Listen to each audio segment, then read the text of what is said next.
So I'll be studying about real-time operating system and its concepts in this session now. Let us go through how your real-time operating systems are be used, its applications, and where you will be using the real-time operating system. Okay. So let us see how the systems work. The next slide. So what is a real-time system?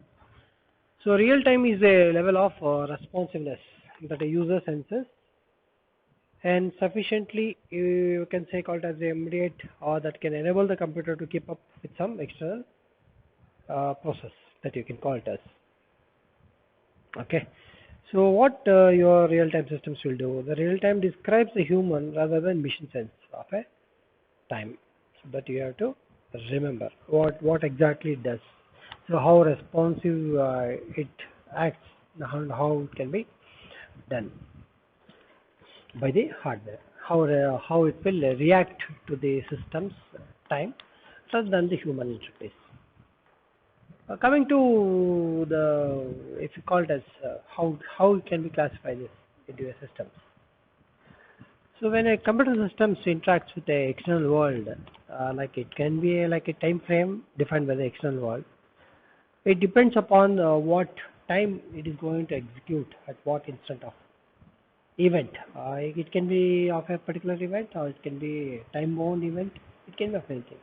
But when we speak about real-time systems, it should be bound to time. So it is a system in which the correctness of the computational not only depends upon the logical correctness. You have to remember this logically correctness of the computation, but also upon the time at which the result is produced. So this is important. So at what time the results has been produced. So if the timing constraints of the system are not met, or it can be a system failure said to be occurred. So if your time constraint is not met, then what happens? Then there will be a failure in the system. Okay. Okay. Coming to the two aspects related to the time. So what are those two aspects here? So coming to the two aspects, one is objective, one is the means to that of objective. So what is objective? The degree to which an entity that can be considered as an application system thread also. So operates in a real time has acceptable timeline properties according to timeliness specifications. So in the same way we have mean to that objective. What is this? Achieve an acceptable degree of timeliness may or may not involve the second aspect of real-time computing.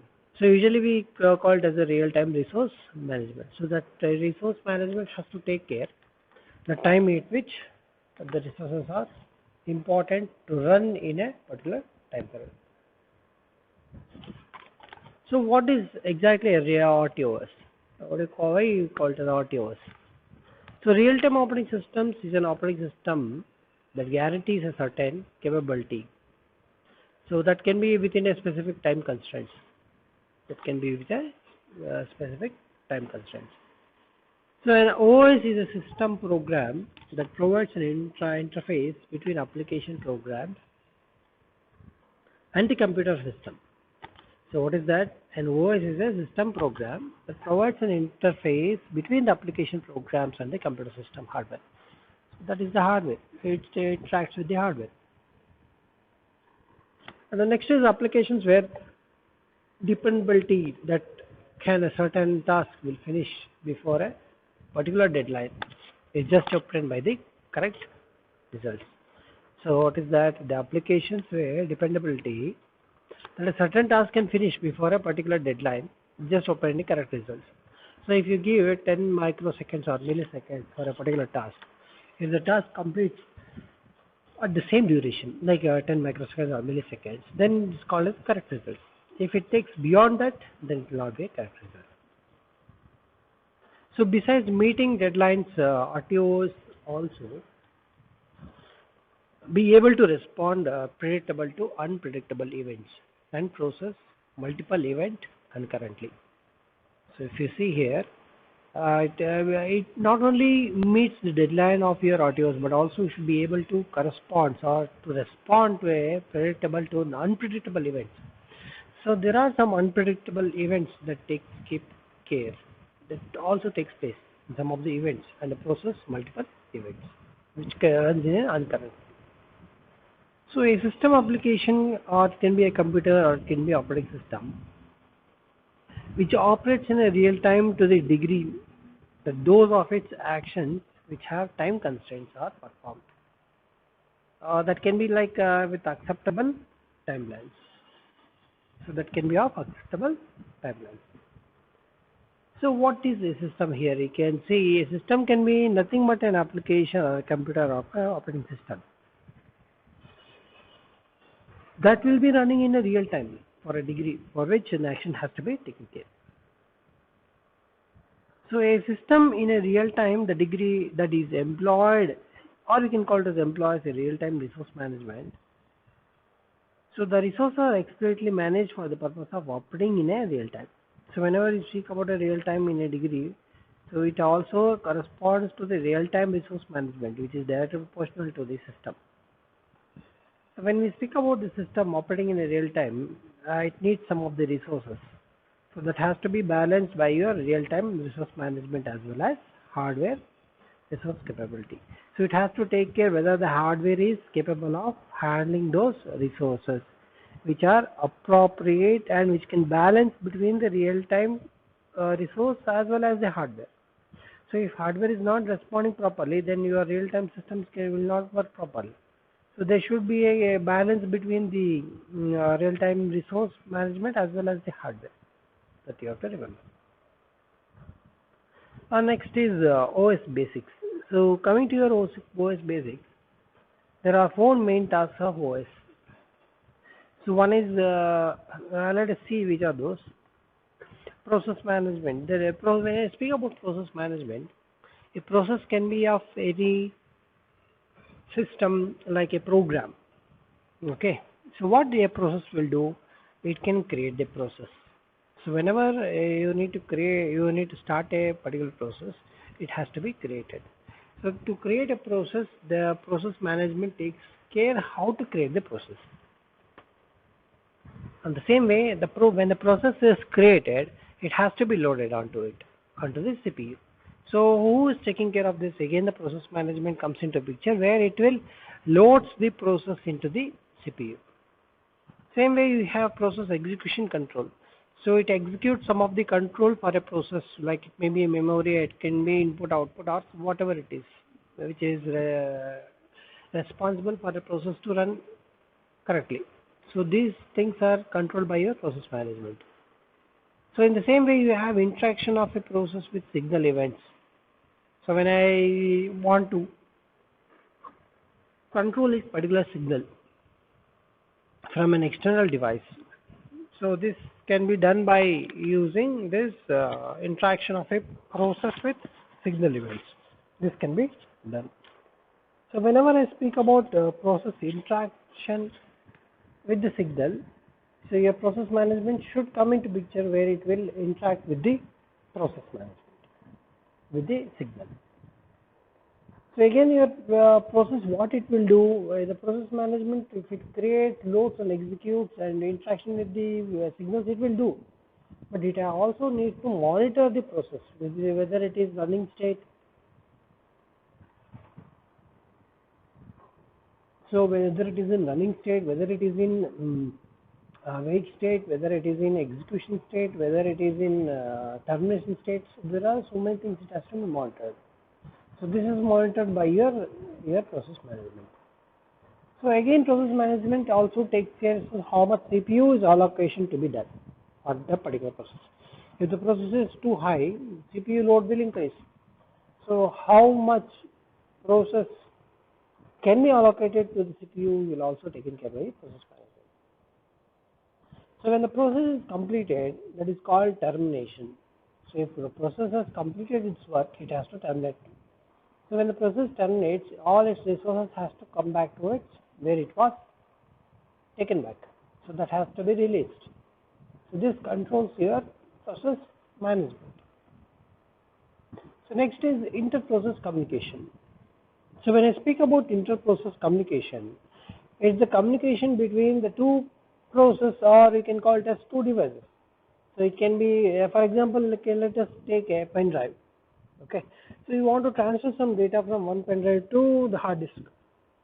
So it's called a process. So that process is something like you want to transfer some data from the pen drive to your device.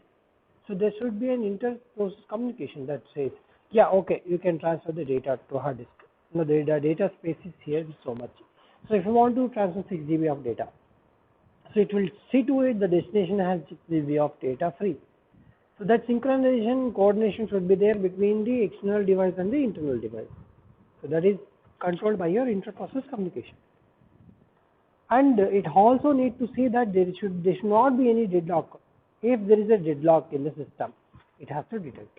So if I say I am transferring some data, suddenly the data has been transferring, but it is not, the data is not moving.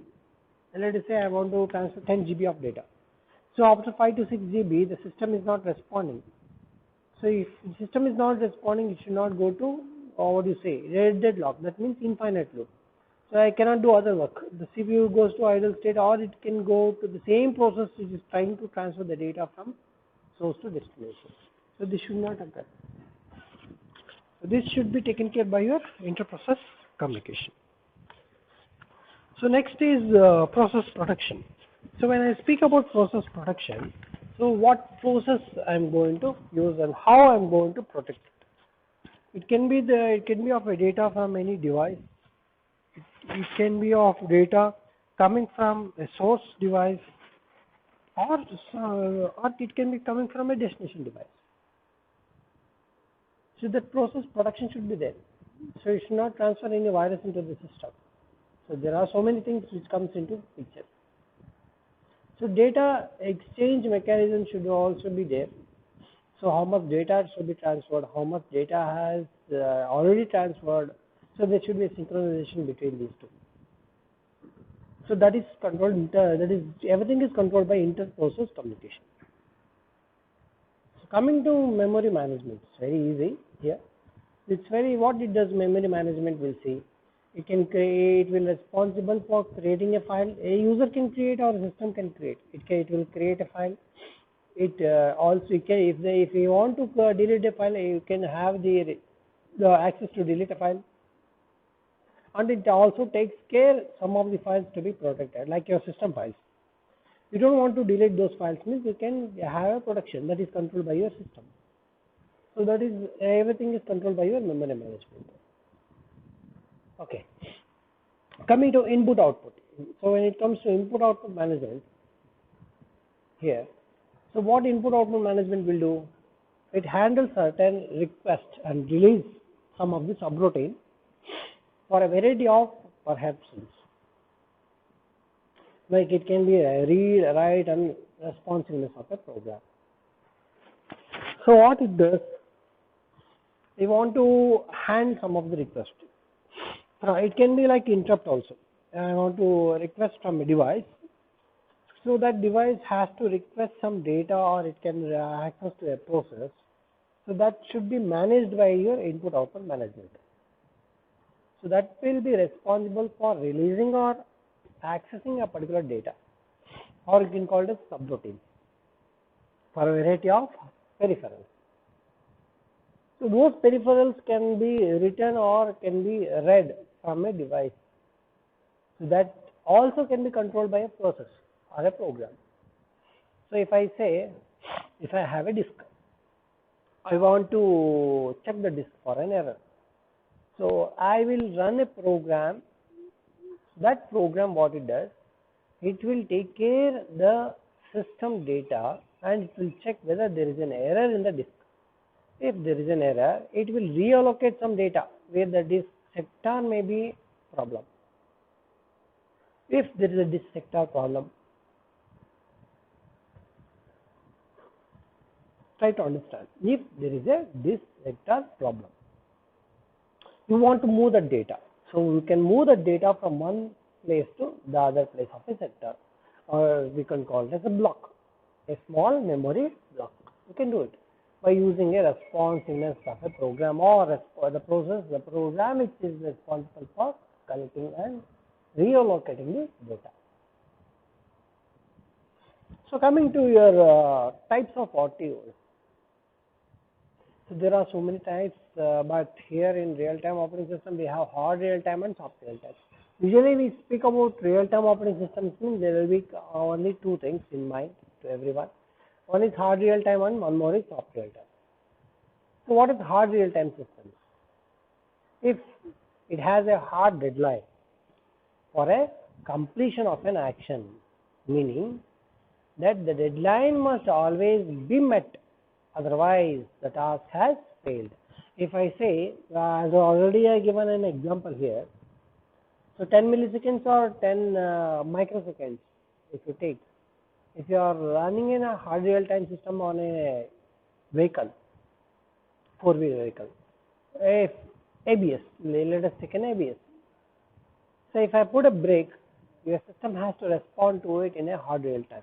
That means in milliseconds or microseconds it has to respond. I am not speaking about seconds. Seconds is with respect to human, how we are measuring the time. But when it comes to systems, it has to be in milliseconds or microseconds. That's very important. So if it fails to achieve the deadline, then you can't say that it is a hard real time system. So to achieve the deadline, if the system achieves that particular deadline, then it is called a hard real time system. Understood? So this type of system developed in embedded safety critical systems in which missile, so if like something like which missed deadline can be catastrophic. So you should not like I am putting a brake now, but the car is reacted after some time. So that should not happen.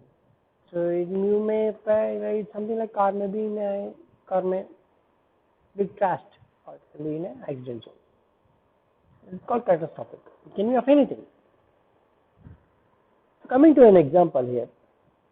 So when I speak about hard real time aircraft, it's an application of hard real time. So hard real time applications we are putting into aircraft. It can be trains, it can be car, it can be missile,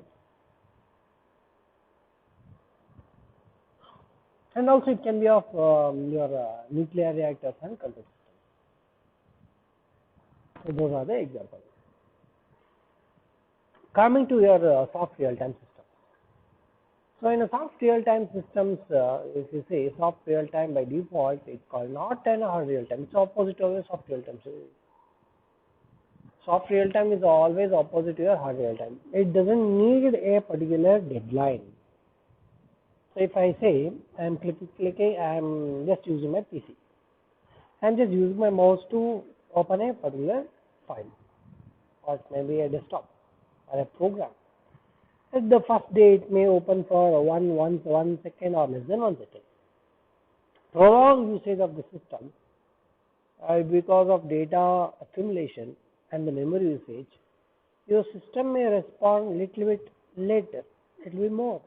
Instead of 1 second or less than 1 second, it may take 2 seconds. But it doesn't matter for the user because the job is done. A user can wait for 3 seconds or 4 seconds, but not in real time systems. It's not like that. So here, missing some deadlines by some amount, remember, some amount, under some circumstances can be acceptable rather than failure. So it can 2 seconds, it can take up to 3 seconds. So that doesn't matter.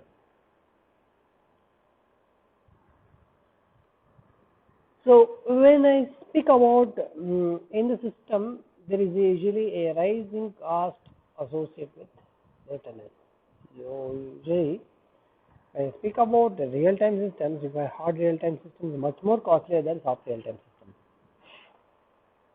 So soft real-time means a system which has reduced constraints of latency. So it should not be late, but still must operate very quickly and repeatably. So it should respond to a particular time instant by the user.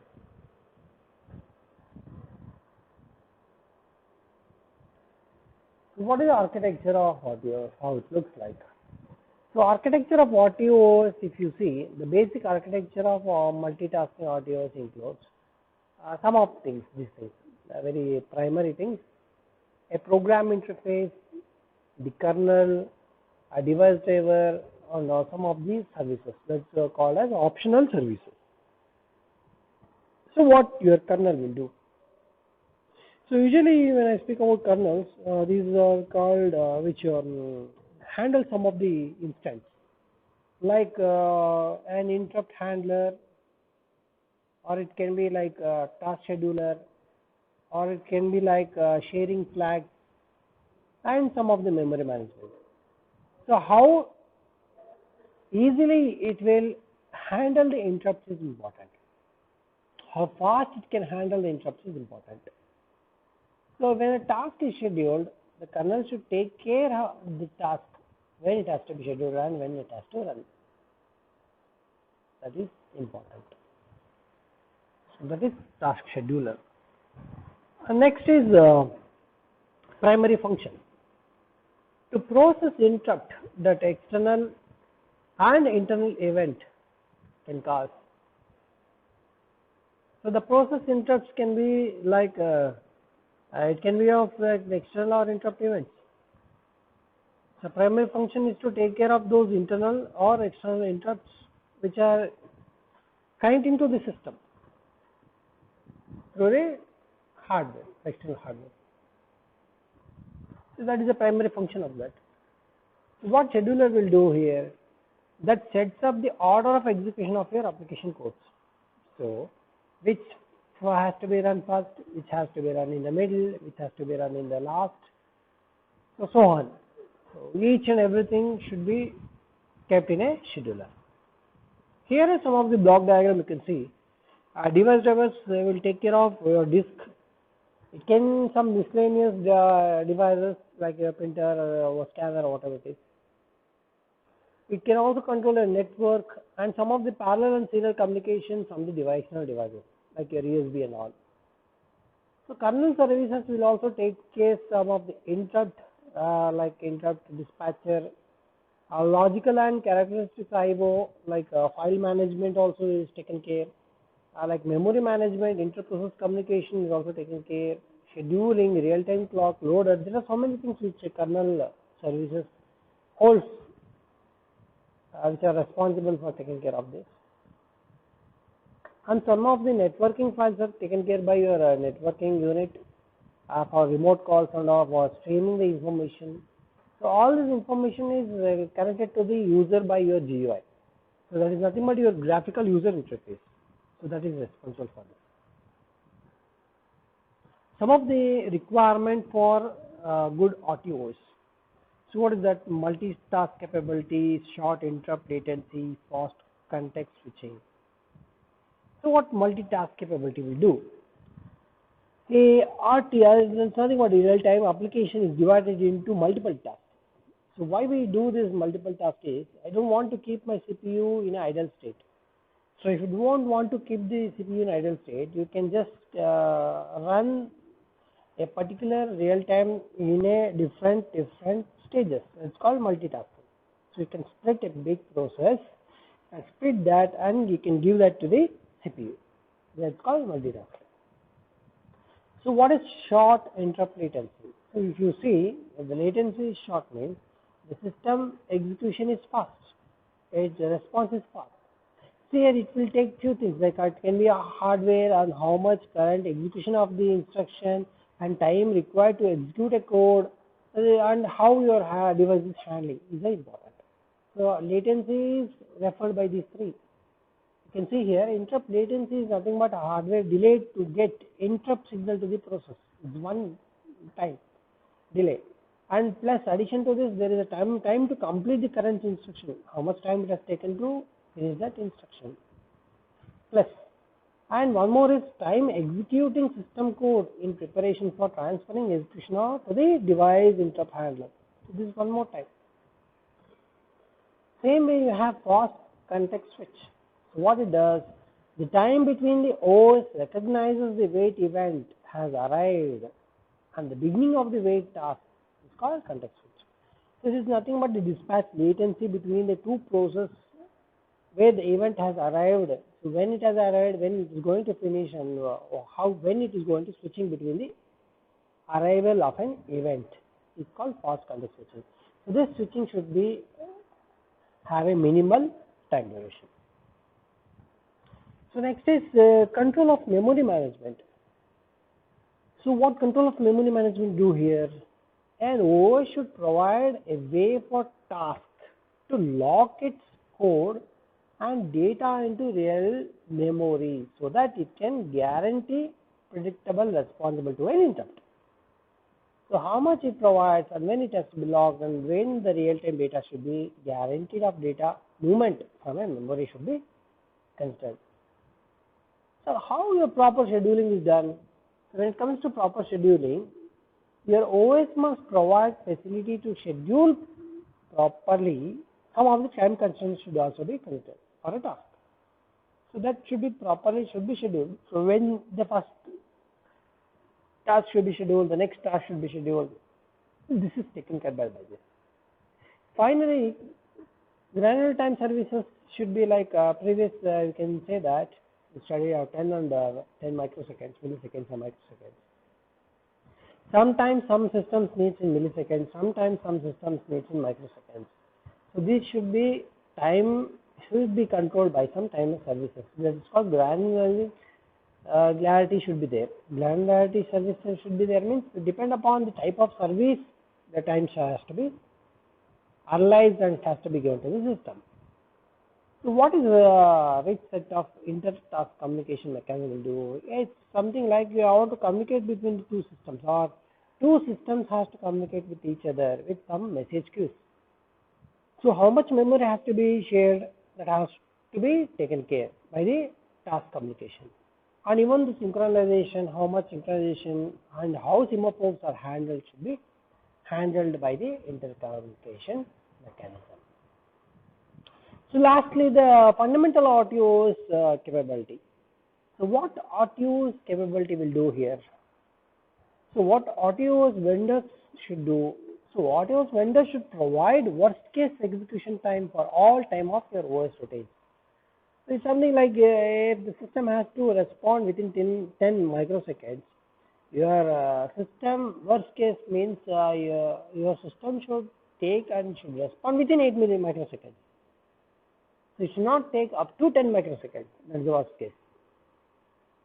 So RTOS must include scheduling and resource sharing algorithm that enables deterministic behavior. So it also what it does, it also should include a scheduling and resource sharing algorithm that enables deterministic behavior. So that should be taken care by that system. Lastly, effective RTOS must also be able to handle some of the preemptive scheduling. You have learned about this preemptive scheduling. If the particular process is not completing in a particular time period, it has to be again handed over to the same process or by the CPU to run the same thing and complete that particular process for a given time. So that you have seen in preemption technique. So this enables what high priority tasks to execute without being blocked by lower priority tasks. So it should enable higher priority tasks to execute without being blocked by the lower priority. Lower priority should also be given some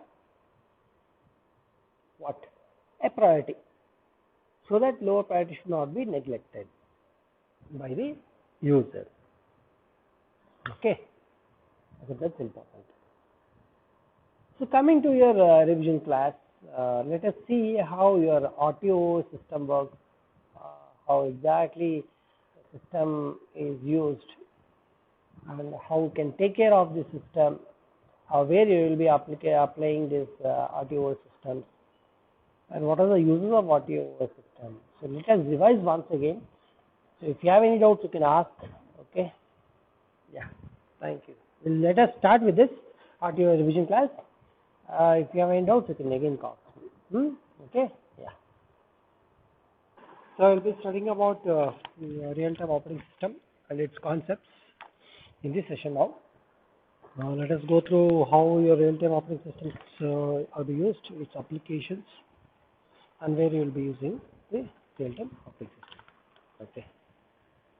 So let us see how the systems work. The next slide. So what is a real-time system?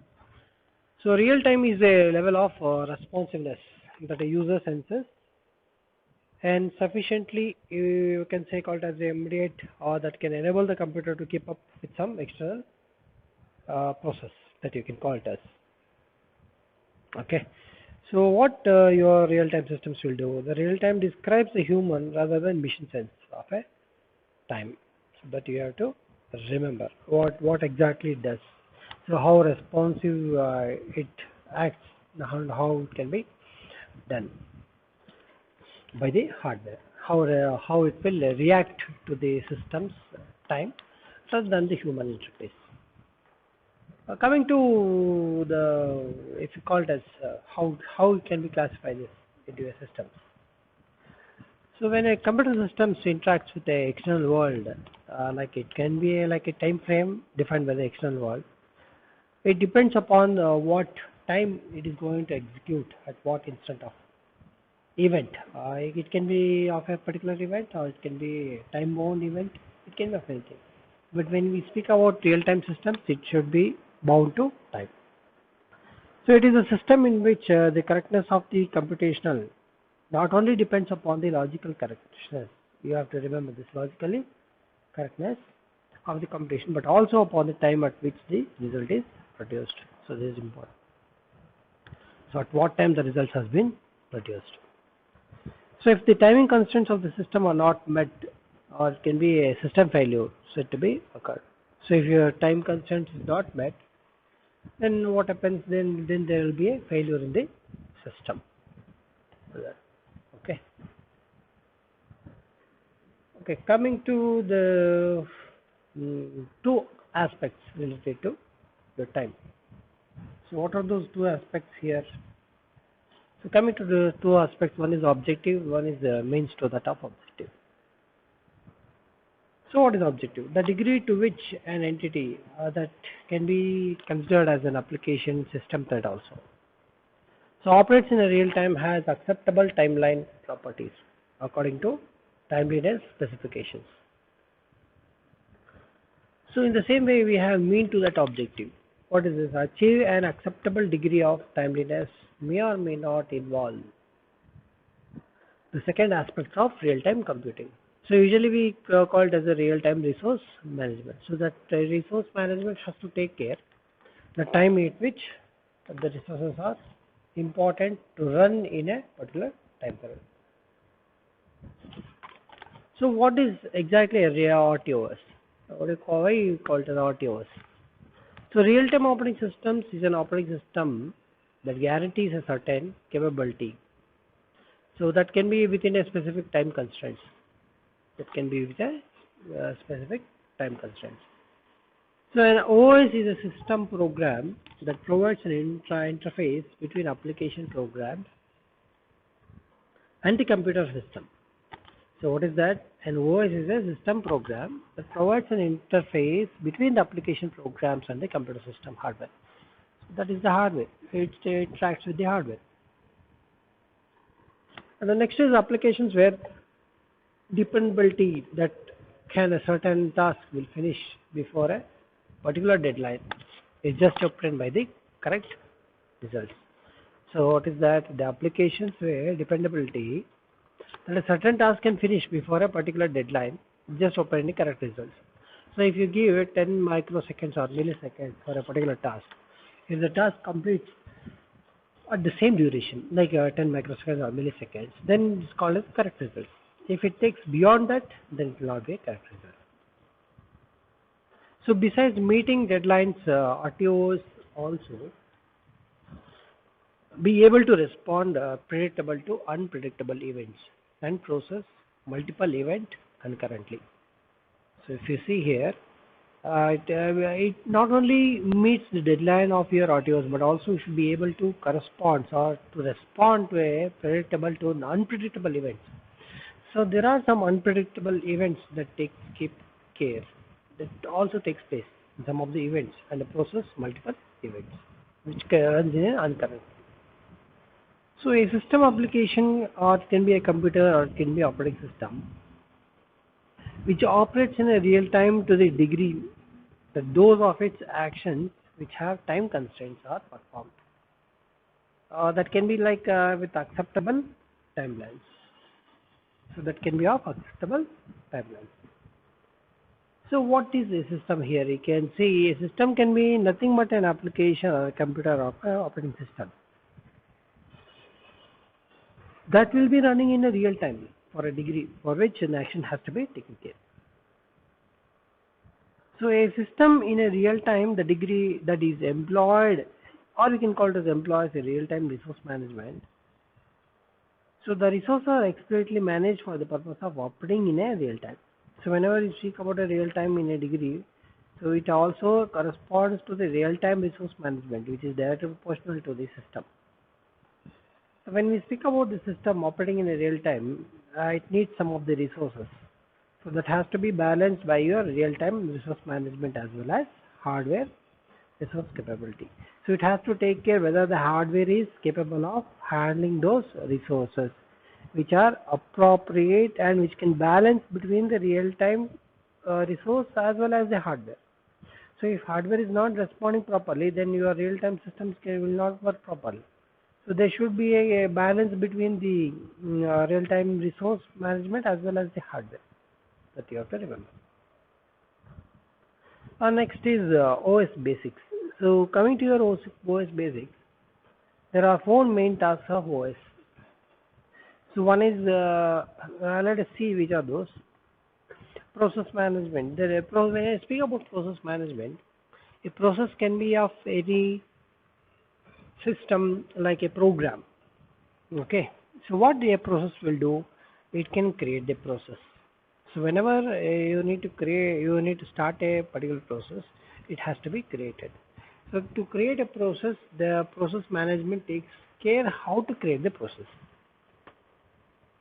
In the same way, when the process is created, it has to be loaded onto the CPU. So who is taking care of this? Again, the process management comes into picture where it will loads the process into the CPU.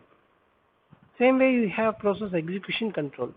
So it executes some of the control for a process, like it may be a memory, it can be input, output, or whatever it is, which is responsible for the process to run correctly. So these things are controlled by your process management. So in the same way, you have interaction of a process with signal events. So when I want to control a particular signal from an external device, so this can be done by using this interaction of a process with signal events. This can be done. So whenever I speak about process interaction with the signal, so your process management should come into picture where it will interact with the process management, with the signal. So again, your process, what it will do, the process management, if it creates, loads and executes and interaction with the signals, it will do. But it also needs to monitor the process, whether it is running state. So whether it is in running state, whether it is in wait state, whether it is in execution state, whether it is in termination state, so there are so many things it has to be monitored. So this is monitored by your process management. So again, process management also takes care of how much CPU is allocation to be done for the particular process. If the process is too high, CPU load will increase. So how much process can be allocated to the CPU will also taken care by process management. So when the process is completed, that is called termination. So if the process has completed its work, it has to terminate. So when the process terminates, all its resources has to come back to its where it was taken back. So that has to be released. So this controls your process management. So next is inter-process communication. So when I speak about inter-process communication, it's the communication between the two process, or we can call it as two devices. So it can be, for example, okay, let us take a pen drive. Okay, so you want to transfer some data from one pen drive to the hard disk. So it's called a process. So that process is something like you want to transfer some data from the pen drive to your device. So there should be an inter-process communication that says, yeah, okay, you can transfer the data to hard disk. No, the data space is here so much. So if you want to transfer 6 GB of data, so it will see to it the destination has 6 GB of data free. So that synchronization coordination should be there between the external device and the internal device. So that is controlled by your inter-process communication. And it also need to see that there should not be any deadlock. If there is a deadlock in the system, it has to detect. So if I say I am transferring some data, suddenly the data has been transferring, but it is not, the data is not moving. Let us say I want to transfer 10 GB of data. So after 5 to 6 GB, the system is not responding. So if the system is not responding, it should not go to, or what do you say, deadlock. That means infinite loop. So I cannot do other work. The CPU goes to idle state, or it can go to the same process which is trying to transfer the data from source to destination. So this should not occur. So this should be taken care by your inter-process communication. So next is process protection. So when I speak about process protection, so what process I am going to use and how I am going to protect it. It can be of a data from any device. It can be of data coming from a source device, or it can be coming from a destination device. So that process protection should be there. So it should not transfer any virus into the system. So there are so many things which comes into picture. So data exchange mechanism should also be there. So how much data should be transferred, how much data has already transferred. So there should be a synchronization between these two. So that is controlled. Everything is controlled by inter-process communication. So coming to memory management, it's very easy here. It's very what it does. Memory management will see. It can create. It will responsible for creating a file. A user can create or a system can create. It will create a file. It also can, if you want to delete a file, you can have the access to delete a file. And it also takes care some of the files to be protected, like your system files. You don't want to delete those files, means you can have a protection that is controlled by your system. So that is, everything is controlled by your memory management. Okay. Coming to input output. So when it comes to input output management here, so what input output management will do? It handles certain requests and release some of the subroutine for a variety of purposes. Like it can be a read, write, and responsiveness of a program. So what it does, we want to handle some of the requests. It can be like interrupt also. I want to request from a device. So that device has to request some data, or it can access to a process. So that should be managed by your input output management. So that will be responsible for releasing or accessing a particular data, or it can call it as subroutine for a variety of peripherals. So those peripherals can be written or can be read from a device. So that also can be controlled by a process or a program. So if I say, if I have a disk, I want to check the disk for an error. So I will run a program. That program, what it does, it will take care the system data and it will check whether there is an error in the disk. If there is an error, it will reallocate some data where the disk sector may be problem. If there is a disk sector problem,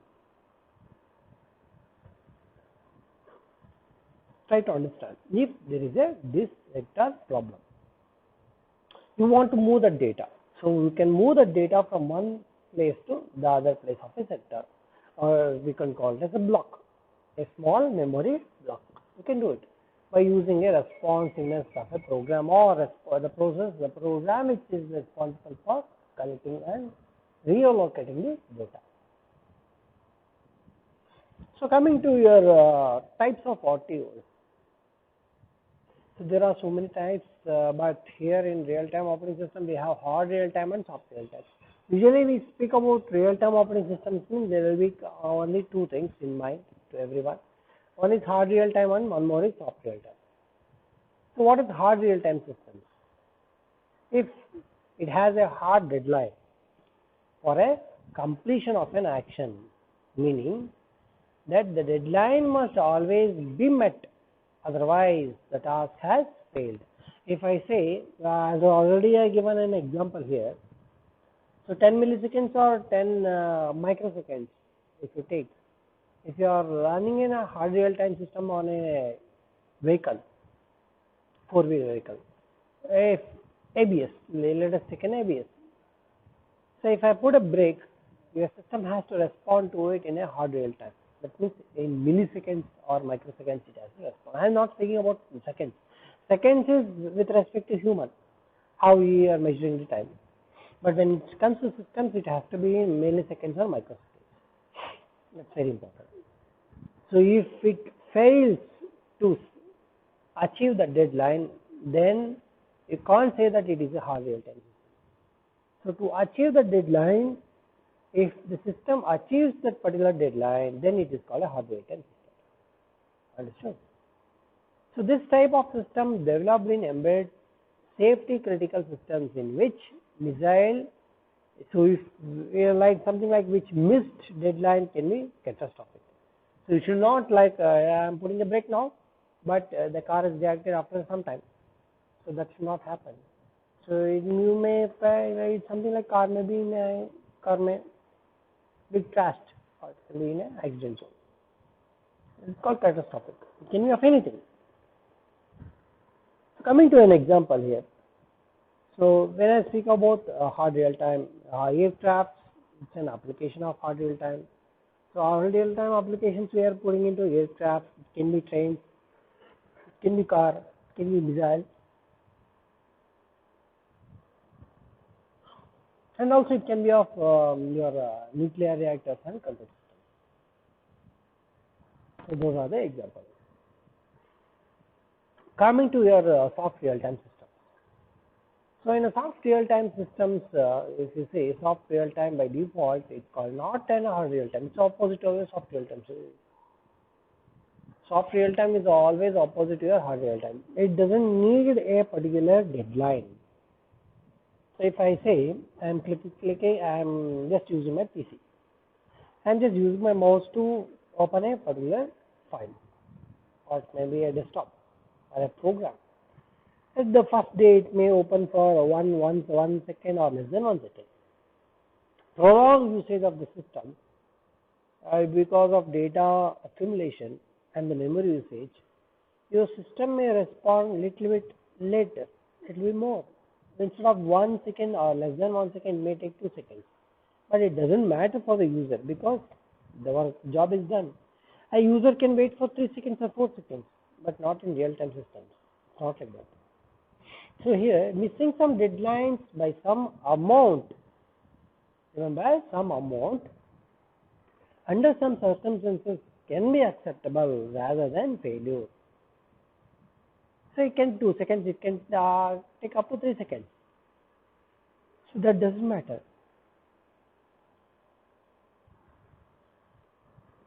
So when I speak about in the system, there is usually a rising cost associated with maintenance. Usually, when I speak about the real-time systems, if I hard real-time systems, much more costlier than soft real-time systems. So soft real-time means a system which has reduced constraints of latency. So it should not be late, but still must operate very quickly and repeatably. So it should respond to a particular time instant by the user.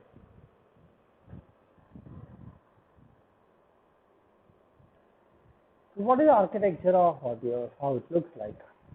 So architecture of RTOS, if you see, the basic architecture of multitasking RTOS includes some of things, these things, very primary things. a program interface, the kernel, a device driver, and some of these services. That's called as optional services. So what your kernel will do? So usually when I speak about kernels, these are called which handle some of the instance, like an interrupt handler, or it can be like a task scheduler, or it can be like sharing flags, and some of the memory management. So how easily it will handle the interrupts is important. How fast it can handle the interrupts is important. So when a task is scheduled, the kernel should take care of the task when it has to be scheduled and when it has to run. That is important. So that is task scheduler. And next is primary function. To process interrupt that external and internal event can cause. So the process interrupts can be like it can be of the external or interrupt events. The primary function is to take care of those internal or external interrupts which are kind into the system through the hardware, external hardware. So that is the primary function of that. What scheduler will do here? That sets up the order of execution of your application codes. So which has to be run first, which has to be run in the middle, which has to be run in the last, so on. So each and everything should be kept in a scheduler. Here are some of the block diagram you can see. Device drivers will take care of your disk. It can some miscellaneous devices like your printer or scanner or whatever it is. It can also control a network and some of the parallel and serial communication from the devices like your USB and all. So kernel services will also take care some of the interrupt like interrupt dispatcher, logical and characteristics IO like file management also is taken care, like memory management, inter-process communication is also taken care, scheduling, real-time clock, loader. There are so many things which kernel services holds which are responsible for taking care of this. And some of the networking files are taken care by your networking unit for remote calls and all, for streaming the information. So all this information is connected to the user by your GUI. So that is nothing but your graphical user interface. So that is responsible for this. Some of the requirement for good RTOS. So what is that? Multitask capability, short interrupt latency, fast context switching. So what multitask capability will do? A RTO is nothing but a real-time application is divided into multiple tasks. So why we do this multiple task is, I don't want to keep my CPU in an idle state. So if you don't want to keep the CPU in idle state, you can just run a particular real-time in a different stages. It's called multitasking. So you can split a big process and split that, and you can give that to the CPU. That's called multitasking. So what is short interrupt latency? So if you see, if the latency is short means the system execution is fast, its response is fast. So here it will take few things like it can be a hardware and how much current execution of the instruction and time required to execute a code and how your device is handling is very important. So latency is referred by these three. You can see here interrupt latency is nothing but hardware delay to get interrupt signal to the process. It's one time delay, and plus addition to this there is a time to complete the current instruction, how much time it has taken to finish that instruction, plus, and one more is time executing system code in preparation for transferring execution to the device interrupt handler. So this is one more time. Same way you have fast context switch. So what it does, the time between the OS recognizes the wait event has arrived and the beginning of the wait task is called context switch. This is nothing but the dispatch latency between the two processes where the event has arrived. So when it has arrived, when it is going to finish, and when it is going to switching between the arrival of an event is called fast context switching. So this switching should be have a minimal time duration. So next is control of memory management. So what control of memory management do here? An OS should provide a way for task to lock its code and data into real memory so that it can guarantee predictable responsible to an interrupt. So how much it provides and when it has to be locked and when the real-time data should be guaranteed of data movement from a memory should be considered. So how your proper scheduling is done? When it comes to proper scheduling, your OS must provide facility to schedule properly. Some of the time constraints should also be considered for a task. So that should be scheduled. So when the first task should be scheduled, the next task should be scheduled. This is taken care by this. Finally, granular time services should be like previous. You can say that we studied out 10 and 10 microseconds, milliseconds, and microseconds. Sometimes some systems needs in milliseconds. Sometimes some systems needs in microseconds. So this should be time should be controlled by some timer services. That is called granularity. Granularity should be there. Granularity services should be there means depend upon the type of service the time has to be analyzed and has to be given to the system. So what is a rich set of inter-task communication mechanism will do? It's something like you want to communicate between the two systems or two systems has to communicate with each other with some message queues. So how much memory has to be shared, that has to be taken care by the task communication. And even the synchronization, how much synchronization and how semaphores are handled should be handled by the intercommunication mechanism. So lastly, the fundamental RTOS capability. So what RTOS capability will do here? So what RTOS vendors should do? So RTOS vendors should provide worst case execution time for all time of your OS routines. So it's something like if the system has to respond within 10 microseconds, your system worst case means your system should take and should respond within 8 microseconds. So it should not take up to 10 microseconds. That's the worst case. So RTOS must include scheduling and resource sharing algorithm that enables deterministic behavior. So it also what it does, it also should include a scheduling and resource sharing algorithm that enables deterministic behavior.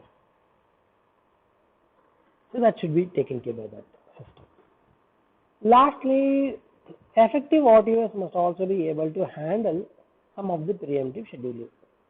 You have learned about this preemptive scheduling. If the particular process is not completing in a particular time period, it has to be again handed over to the same process or by the CPU to run the same thing and complete the particular process for a given time. So that you have seen in preemption technique.